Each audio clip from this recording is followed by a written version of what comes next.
Côte d'Ivoire, les nouvelles ne sont pas très bonnes. Surtout pour le président de la République, son Excellence, M. Alassane Camara Ouattara. Déjà, il y a eu une rumeur folle sur des réseaux sociaux qui annonçait son décès il y a de cela quelques jours.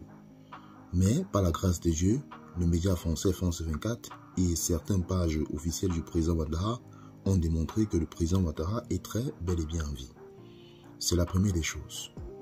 Deuxièmement, nous avons encore une guerre qui sévit aux côtés de la Côte d'Ivoire pour la réinscription des grands acteurs d'opposition du côté de la Côte d'Ivoire.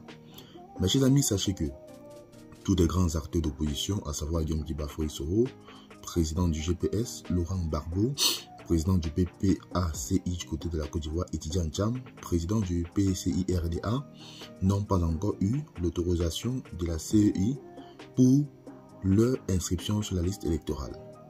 Cela est considéré comme un blocage par le président Ouattara pour la plupart des Ivoiriens. C'est donc alors cette situation qui met le président Ouattara en difficulté avec la population et avec certaines parties de l'armée. Parce que ce serait comme si le président Ouattara serait en train de vouloir annuler la candidature de certaines personnes pour s'éterniser ou alors pour que son parti puisse encore briguer la magistrature suprême du côté de la Côte d'Ivoire.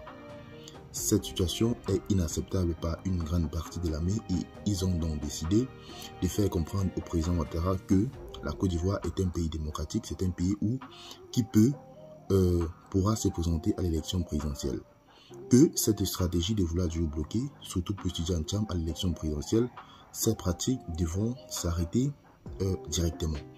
Parce que si réellement Tidjane Thiam ne se présente pas à l'élection présidentielle du côté de la Côte d'Ivoire, cela sera perçu comme un blocage ou alors comme une manœuvre du président Ouattara pour s'éterniser au pouvoir.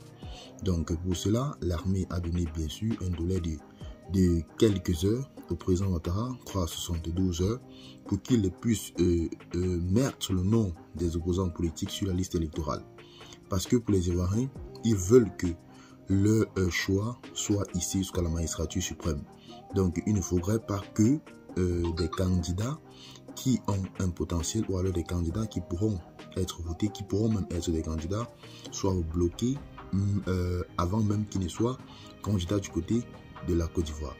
Donc mes chers amis, c'est donc alors cette situation qui met en difficulté le président Ouattara avec son armée et même une grande partie de la population. Espérons que le président Ouattara devra céder aux caprices de l'armée et bien sûr même de la population, parce que si ce n'est pas le cas, je pense que la Côte d'Ivoire devra aussi, le président Ouattara devrait faire face à la colère des Ivoiriens et surtout plus de l'armée. Donc mes chers amis, ceci étant, tel a été tout, partagez la vidéo avec vos amis, abonnez-vous à la chaîne et retrouvez-nous tout à l'heure pour une nouvelle vidéo. Bye bye.